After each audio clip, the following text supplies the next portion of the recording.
Así que vamos a empezar a poner los fundamentos para entender y comprender qué es la iglesia, cómo opera, para qué y por qué es la iglesia. Si usted le lleva un celular a una tribu de esas escondidas en el África o en el Amazonas, no van a saber qué hacer. Tal vez se la comen, tal vez la usan para matar a bestias del campo, pero no saben para qué funciona, qué es y todo lo que puede hacer. Así es nosotros los cristianos con la iglesia, no sabemos para qué es y tenemos malos y equivocados conceptos de lo que es la iglesia. Así que tenemos que entender y comprender que tenemos que aprender de ella, o de la que la iglesia, o de lo que la Biblia dice que nosotros somos dentro de la iglesia. Así que espero que al finalizar esta serie usted pueda comprender por qué de la iglesia de Cristo, el papel que desarrolla en este mundo, el papel de cada uno de nosotros dentro de la iglesia, por qué asistir al templo, por qué a una casa paz en nuestro caso, por qué ser discipulado, por qué compartir el evangelio, por qué servir, por qué los dones espirituales, por qué los ministerios y por qué toda esta historia. Porque cuando la conozcamos vamos a entender que tenemos un propósito en medio de ella y que no somos un accidente. La iglesia no fue diseñada para venir aquí los domingos y cantar unos coritos e irse para la casa. Eso sería muy ingrato como iglesia. Hay mucho más que eso. Así que entonces vamos a ver este tema al menos por 4 domingos. Les voy a pedir un esfuerzo titánico para algunos. En lo posible no falten en estos 4 meses. Si viene Cristo y no están aquí, no se van. Y si no puedo, obviamente habrá personas que no pueden, que tienen compromisos, etcétera. Les voy a pedir que vayan a nuestros medios electrónicos y bajen ahí las prédicas y las enseñanzas en YouTube, en nuestro canal. Por favor, suscríbase. Cuando publicamos una prédica le va a informar que ya está publicada. Puede ir a iTunes con los podcasts que también están en nuestra página y en nuestra página que publicamos las enseñanzas. Por favor, hágalo, se lo suplico. Es importante que usted entienda esto. Así que por favor les pido continuidad. Voy a tratar de hacer de un tema que es un poco complicado algo sencillo. Así que voy a decir algunas cosas que para algunos que han estudiado un poco teología les va a sonar muy raro, pero es que voy a resumir 4000 años en minutos. Así que es un poco difícil hacerlo. Eclesía igual es a iglesia. Así que vamos a conocer este concepto. Aparece 144 veces en el Nuevo Testamento. 108 veces como singular y 36 veces como plural. No cambia mucho, pero vamos a ver también en qué consiste eso. Así que cuando usted escucha la palabra iglesia, ¿qué se le viene a la mente? ¿Qué es lo primero que piensa? A ver, por una plancha Oster. Pero duro. ¿Un qué? Gente que se reúne. Ajá. ¿Qué más? Edificio, comunidad. ¿Qué más?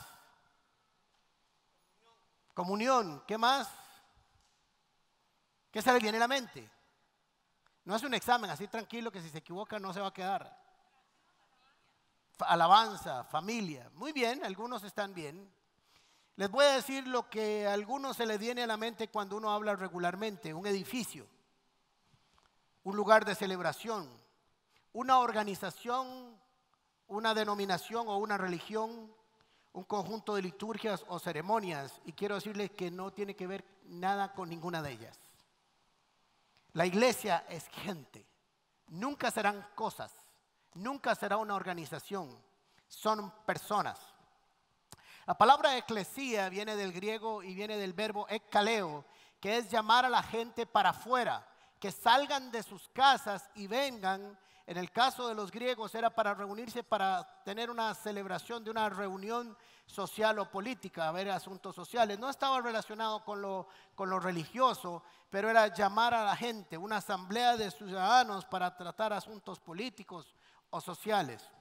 Así que es llamar gente hacia afuera con un propósito. En el caso de los griegos les dije no tenía que ver nada con la religión o con la fe. De ahí pasamos entonces al contexto de la Biblia y tenemos el Antiguo Testamento y el Nuevo Testamento. En el Antiguo Testamento, que está escrito en hebreo, la palabra traducida es kahal, como congregación, no aparece la palabra iglesia exactamente, Y ellos sí la usaban en el contexto hebreo para llamar a la gente a reunirse para un acontecimiento religioso. Salmo 22, 22 dice: proclamaré tu nombre a mis hermanos en medio de la congregación, Cajal, te alabaré. ¿Ok? Y en Hechos 7:38, que Hechos está en el Nuevo Testamento, pero está haciendo referencia a un acontecimiento en el Antiguo Testamento, dice: este es aquel Moisés que estuvo en la congregación en el desierto con el ángel que le hablaba en el monte Sinaí y con nuestros padres, que recibió las palabras de vida. Así que en griego no tiene que ver nada religioso. En el Antiguo Testamento tiene que ver con reunión de algo religioso, pero en el Nuevo Testamento cambia radicalmente el concepto. Nunca va a llegar a hacer cosas, es llamar a la gente pero ese llamamiento y a cuál gente se llama va a cambiar radicalmente en el contexto del Nuevo Testamento, sobre todo cuando Jesucristo aparece, muere, resucita y le da un llamamiento, le da una misión a la iglesia. Cuando hablo de iglesia no es a una organización, es a cada miembro que compone la iglesia. O sea, no hay un llamamiento para un grupo de gente, sino para cada persona que compone el grupo de gente. ¿Me siguieron? Así que no hay un llamamiento para Alejandro Castro o para Flora Baeza. Quiero decirles que en el contexto del Nuevo Testamento, cada miembro de esta iglesia tiene un propósito, una misión y un llamado. Todos. Porque todos son iglesia o todos somos iglesia. Así que esto es lo que vamos a estudiar en estos fines de semana. Así que ya les dije que nunca será un edificio, una organización, una religión o una denominación. Así que, ¿qué es la iglesia en el contexto nuestro o en el contexto del Nuevo Testamento? Póngame mucha atención. Es el conjunto de creyentes en todo el universo, a donde hayan, que han creído en Jesús como el único y suficiente Salvador, que creen que es el Cordero de Dios que quita el pecado del mundo, que solo su sangre limpia de todo pecado, que es el mediador, el único mediador entre Dios y los hombres, que su sangre es el único detergente que purifica o limpia los pecados. Queremos que nació y se encarnó en un ser humano, que murió en la cruz y que resucitó, que cree con el corazón y confiesa con la boca que Jesús es el Señor. Esa persona ya es iglesia. Ya. No necesita ser parte de nada ni de nadie, a no ser que se tiene que relacionar con otros cristianos para crecer y para desarrollarse. Así que esto es muy importante, porque cuando nosotros vamos entendiendo que nosotros estamos inmersos en un plan, en el desarrollo de un plan para salvar la humanidad, entonces comienza a tener sentido. Comienza a tener sentido por qué tengo que venir a la iglesia. Comienza a tener sentido por qué tengo que ser cristiano. Comienza a tener sentido por qué debo servir. Comienza a tener sentido porque alabo, porque hay dones ministeriales, porque hay ministerios. Entonces todo comienza a tener sentido cuando entiendo el concepto. Llamados hacia afuera para cumplir un propósito. Ahora ese propósito lo vamos a ir estudiando. Pero para entender el propósito, así como fuimos a la raíz etimológica de eclesía, llamar a la gente para reunirse con un propósito, así tenemos que entender un poco de la historia. Y algunos de ustedes ya conocen la historia del Génesis, pero la vamos a repasar muy rápidamente. Así que en Génesis capítulo 2, del 1 al 6, Jehová ha terminado la tierra, dice que descansó y al 7 días descansó y todo estaba muy lindo, aunque todavía no habían árboles en la tierra para comer. Así que en Génesis 2:7 dice: y Dios el Señor formó al hombre del polvo de la tierra, hablando de nariz, dice, y sopló en su nariz, debería soplarme a mí para sanarme de este resfrío, bien, y sopló hálito de vida, y el hombre se convirtió en un ser viviente. O sea, todo se había ordenado, todo estaba preparado, pero el ambiente, el hábitat para que el hombre se desarrollara aún no existía. Quiero que dejen eso claro. Y el hombre es formado del polvo de esa tierra que todavía no tenía productividad. El huerto todavía no está. La gente cree que el hombre fue formado del polvo del huerto, pero Dios hace al hombre y lo forma y le sopla del contexto de la tierra que acaba de ser ordenada y que todavía no tenía las cualidades del huerto del Edén. Vamos bien, porque esto es muy importante. En Génesis capítulo 2, versículo 8, recuerde, acaba de formar al hombre del polvo, del barro de la tierra, sopló aliento de vida. Esto se dice espíritu, soplo. Dice, y el Señor Dios plantó un jardín al oriente del Edén. Oriente es por donde sale el sol.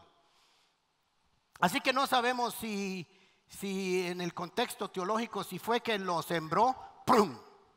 Así lo puso, como cuando uno siembra un árbol que lo trae y lo pone a crecer ahí, o si lo trabajó en sentido figurado para que fuera ese hábitat especial donde el hombre naciera. Este nombre Edén significa delicia o deleite o satisfacción, y fue intencionalmente preparado para que el hombre viviera ahí en un hábitat especial. Todo el sistema, el ecosistema, todo el hábitat estaba desarrollado para que el hombre viviera de manera feliz, agradable y en una perfecta comunión con Dios y perfecta comunión con los otros seres humanos que iban a ir creciendo. Así que es tomado de afuera y es insertado en el huerto del Edén. Eso dice capítulo 8, el mismo capítulo 8, al final en la segunda parte dice, y allí puso al hombre que había formado. Forma al hombre afuera. Voy a ver si me pongo con la tecnología. ¿Estará la tecnología a mi alcance hoy? Ahí está, qué bonito. Así que Dios formó todo esto, que está aquí. Todavía no estaba formada la tierra, ¿ok? La ordenó, puso el sol, la luna, la luz, la tierra y el agua. Y decidió entonces hacer un huerto. Primero hace al hombre de esta tierra que está aquí. No hay un huerto, no existe el huerto, pero aquí llega y forma un hombre. Qué lindo este hombre que yo hice. Ok, pero todavía el huerto no está. No está. Hay que formarlo para que él vaya a habitar ahí. Así que el hombre aparece primero. Así que forma el huerto por aquí. ¿Por qué por ahí? Porque por ahí está Irak. Así que los teólogos localizan el huerto del Edén por lo que hoy es Irak. Y ahí hizo un huerto, el Edén. Muy bien. Entonces al hombre que había formado aquí, se lo trae y lo deposita en este lugar para que tenga un hábitat especial donde se desarrolle y viva de una manera extraordinaria, como usted y yo podemos imaginarnos según el relato bíblico. Ahora, le voy a decir algo. Si es así literal o no, no importa, porque las grandes revelaciones de las Escrituras están en parábolas del Señor Jesucristo.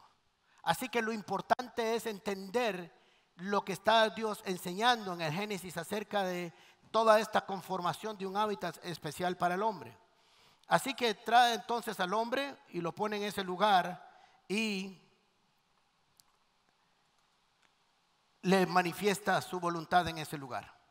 Así que lo que hizo, más que un huerto, es un hábitat, es una casa, es un reino donde Dios se manifestaría de manera especial y maravillosa, y dice que venía al caer la tarde y se relacionaba con el hombre y habían ahí cosas maravillosas, los frutos eran hermosos, pero era el hombre invitado para estar ahí.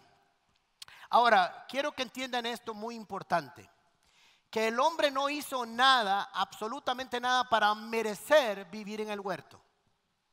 Es un regalo de Dios. De hecho, Dios lo hizo después de que él naciera, para que el hombre entendiera que había sido hecho por voluntad de Dios, por amor al hombre, para que tuviera un lugar extraordinario donde vivir.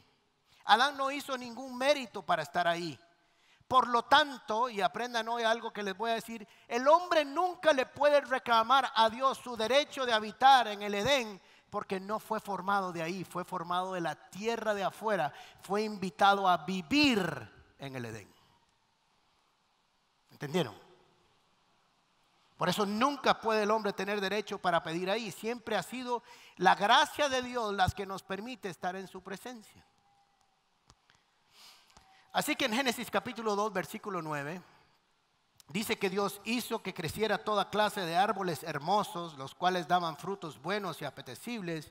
Y en medio del jardín hizo crecer el árbol de la vida y también del árbol del conocimiento del bien y del mal. Así que comenzó y hizo un hábitat extraordinario y presentó ahí al hombre un sinnúmero de opciones por las cuales vivir adecuadamente. Pero puso ahí dos elementos importantes: uno, árbol de la vida, y el árbol del conocimiento del bien y el mal. Ahora les voy a explicar qué significa el conocimiento del bien y el mal. No es que ellos comieron, yo estoy seguro que no era una manzana, sino que era, en esta época sería un jocote, ahí los he visto en la calle.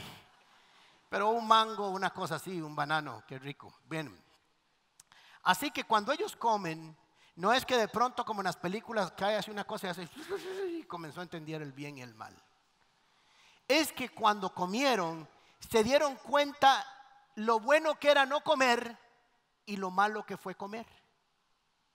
Entendieron la diferencia entre lo bueno y lo malo cuando hicieron lo malo. Y entonces sus ojos fueron abiertos a ver todo lo malo que antes no veían, que ahora tienen la capacidad de ver. Así que no fue como una revelación extraordinaria, sino algo natural. Cuando usted ahora se parquea mal, qué dolor, ¿verdad? Le quitan sus placas y a sufrir por varios días, ¿ok? Lo bueno de no parquearse mal, entiende uno, ¿ok?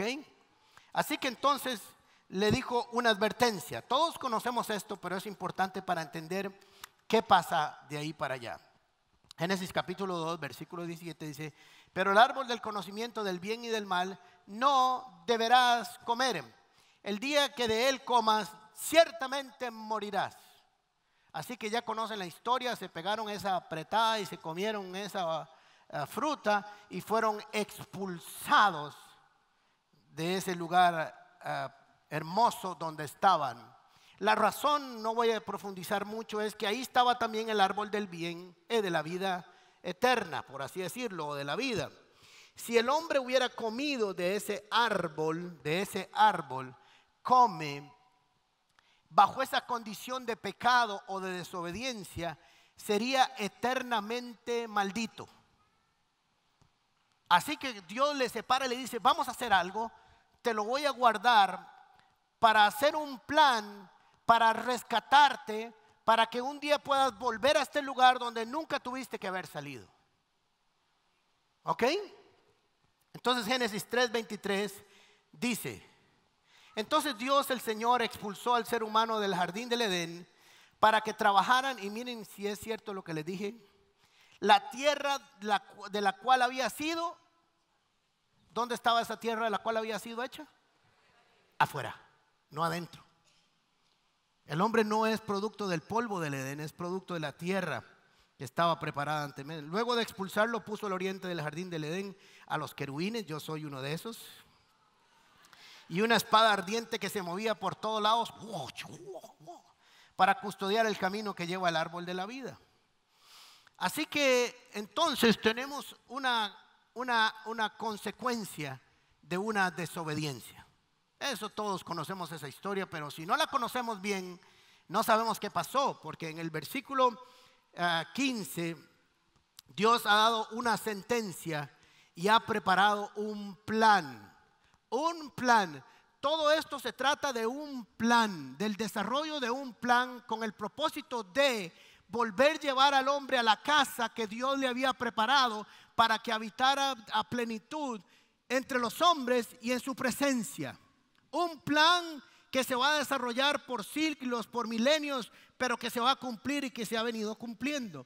Así que le dijo a la serpiente: pondré, versículo 15, pondré enemistad entre tú y la mujer, y entre tu simiente y la de ella. Tu simiente le aplastará la cabeza, pero tú le morderás en el talón. Le voy a explicar todo esto muy rápidamente. O sea, ahora habría una enemistad. Y le voy a decir algo a las mujeres porque les va a gustar mucho. Siempre algunas personas las atacan porque fueron las primeras que comieron, y eso es cierto, no podemos negarlo. Pero les voy a decir algo extraordinario. Así como fueron las primeras, o la primera mujer que pecó en este acto, Dios dijo que sería a través de ella que vencería la obra de Satanás.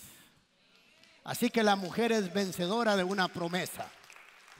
Así que le dijo en palabras sencillas: pondré enemistad entre la serpiente y esta mujer, entre esta serpiente y su descendencia, Jesús. Esta descendencia, este niño, te va a herir en la cabeza y tú le vas a morder en el talón. La mordida en el talón es una mordida que realmente no representa gran cosa, pero el golpe en la cabeza sí. Entonces yo lo veo como así, como está diciéndole: no importa qué tan grande creas, nunca vas a levantarte tanto como para llegar más alto de los tobillos. Nunca. Satanás nunca se podrá levantar más alto que a los tobillos del ser humano. Nunca. Así que también, como es un animal que se arrastra, estriparle la cabeza es muy fácil, porque solo hay que hacerle así. Por eso la Biblia dice que está por debajo de nuestros pies. ¿Ok? Así que entonces, este es el primer mensaje evangelístico de la Biblia. Es la primera promesa de un Mesías que vendría a hacer justicia por esta obra del enemigo del engaño. Así que todo se trata de un plan para volver a llevar al hombre al estado en que Dios un día le regaló para que viviera de manera armoniosa con Él, para que tuviera un hábitat extraordinario, un ecosistema con la naturaleza, un hábitat con el hombre donde tuviera control de todas las cosas y pudiera vivir en armonía entre los hombres, la naturaleza y Dios. Por eso estamos tan desordenados con la naturaleza, entre los hombres y con Dios, porque estamos fuera de ese sistema. Así que el deseo de Dios es que volvamos a ese sistema. Así que entonces nosotros necesitamos entender que todo se trata de volver a casa, y se los voy a demostrar rápidamente. Génesis capítulo 9. Dios hizo, esto lo vimos, que hizo que creciera toda clase de árboles hermosos, de los cuales daban frutos apetecibles. En medio del jardín hizo crecer el árbol de la vida y el árbol del conocimiento del bien y el mal. Y del Edén nacía un río que regaba el jardín, y que desde allí se dividía en 4 ríos. Así que la historia aparece donde hay un árbol de la vida y un río. Este río es el río del Espíritu, es el río que da vida también. Y que provee de la riqueza de la vida abundante para la iglesia. Pero mire qué interesante, porque está en el Génesis el río y el árbol de la vida, ¿cierto? Pero también está al puro final, porque el propósito es que el hombre vuelva a casa. Capítulo 2, versículo 7 de Apocalipsis. El que tiene oído, oiga lo que el Espíritu dice a las iglesias. Al que venciere le daré de comer del árbol, el cual está en medio del paraíso. Eso quiere decir que usted y yo vamos para allá. Se trata de un plan. Vea que lo he repetido muchas veces. Se trata de un plan de que volvamos todos, no solo Adán y Eva, sino todos los creyentes a través de los siglos y los milenios, que volvamos a casa. Y que ahora sí podamos comer, redimidos por la sangre del Cordero y lavados de toda maldición, comer de ese árbol para vida eterna. Porque estuvo ahí con un propósito. Apocalipsis capítulo 22, versículo 1 en adelante. Aquí estamos a unos 16, 14 versículos para que se acabe el Apocalipsis, para que se cierre la puerta. Así que dice: luego el ángel me mostró un río de agua viva, de vida, claro como el cristal, que salía del trono de Dios y del Cordero. Ahora este río sale del trono de Dios y del Cordero, y que recorría el centro de la calle principal de la ciudad. A cada lado del río estaba el árbol de la vida, que produce 12 cosechas al año, y una por mes, y las hojas del árbol son para la salud de las naciones. Ya no habrá maldición. ¿Por qué? Porque después de que el hombre pecó, hubo una maldición sobre la tierra también. Así que también la tierra va a ser redimida de esa maldición. El trono de Dios, el Cordero, estará en la ciudad. Sus siervos lo adorarán y lo verán cara a cara y llevarán su nombre en la frente. ¿Qué era lo que podía hacer Adán y Eva en el Edén? ¿Qué dice la Biblia que tenían con relación a Dios? Que todos los días lo veían a Él. Así que todo se vuelve, todo se trata de volver a ese extraordinario lugar. Pero de camino hay un plan. Había que estriparle la cabeza a la serpiente y había que poner un sustituto, un segundo Adán que cumpliera lo que el primero no pudo hacer. Por eso Jesucristo le llama a Pablo el segundo Adán, para que lo que Adán empezó, que no terminó, lo termine Jesucristo y haga la obra perfecta en él. Así que entonces dentro del plan hay que empezar a hacer algo. Voy a ver si vuelvo a la tecnología. ¿Ok? Así que entonces, tengo que adelantarme, ya voy.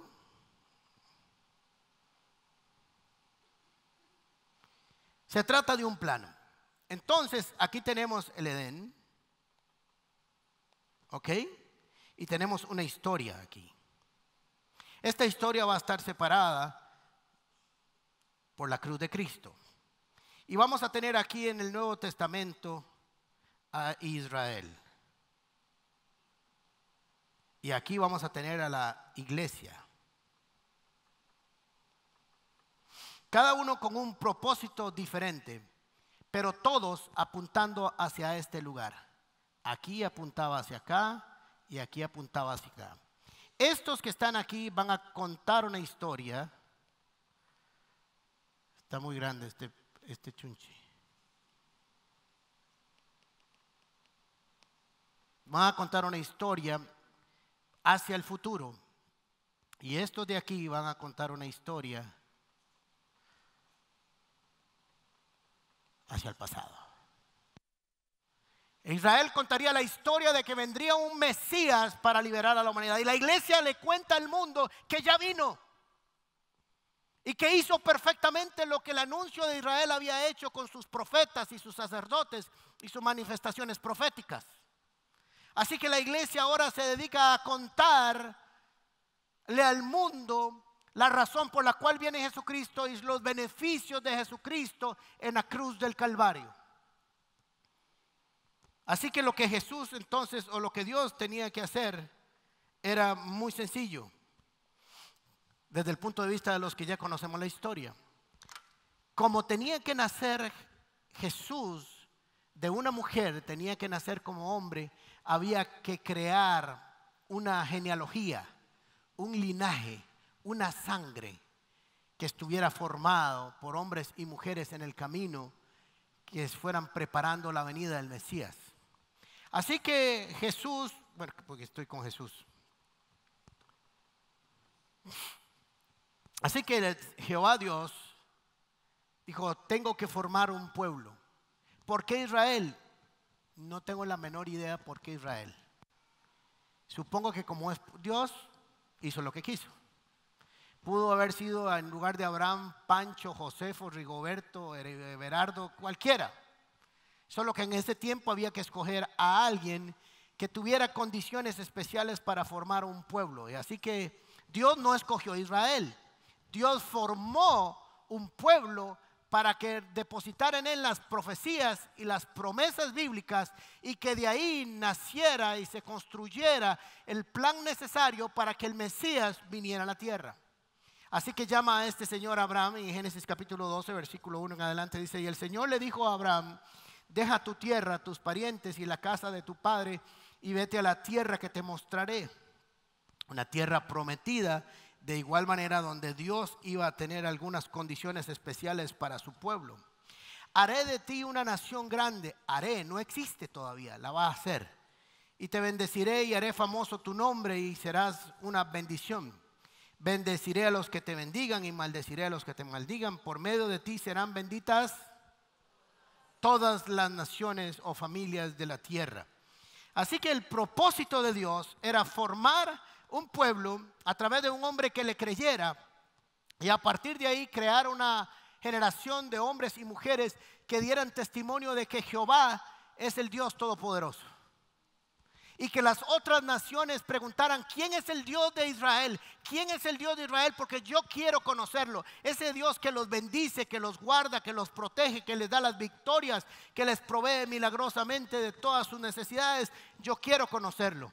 Así que Israel tendría el propósito de anunciar proféticamente de que Jehová es uno solo, porque hasta ese momento las naciones eran polígamas.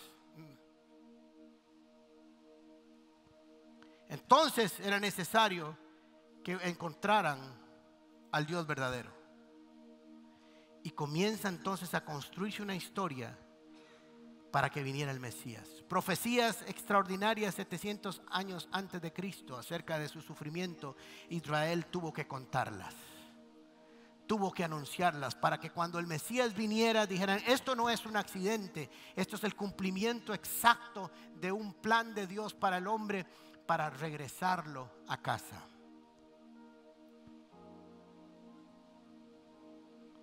Así que necesitamos entender que ahora nosotros como iglesia contamos la historia de que esas profecías se cumplieron.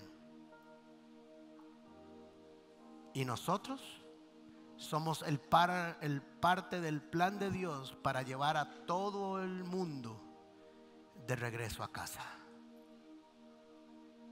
Usted tiene el privilegio, yo también, de tener en su boca el testimonio para que muchas personas vuelvan a comer del árbol de la vida y vuelvan al lugar que Dios siempre le ha preparado al hombre para vivir con él. Dios quería que Israel fuera una nación de sacerdotes, una nación santa, apartada, llamada para que estuvieran en este mundo, pero que no fueran de este mundo, a igual que nosotros. Cierre sus ojos un momento, por favor.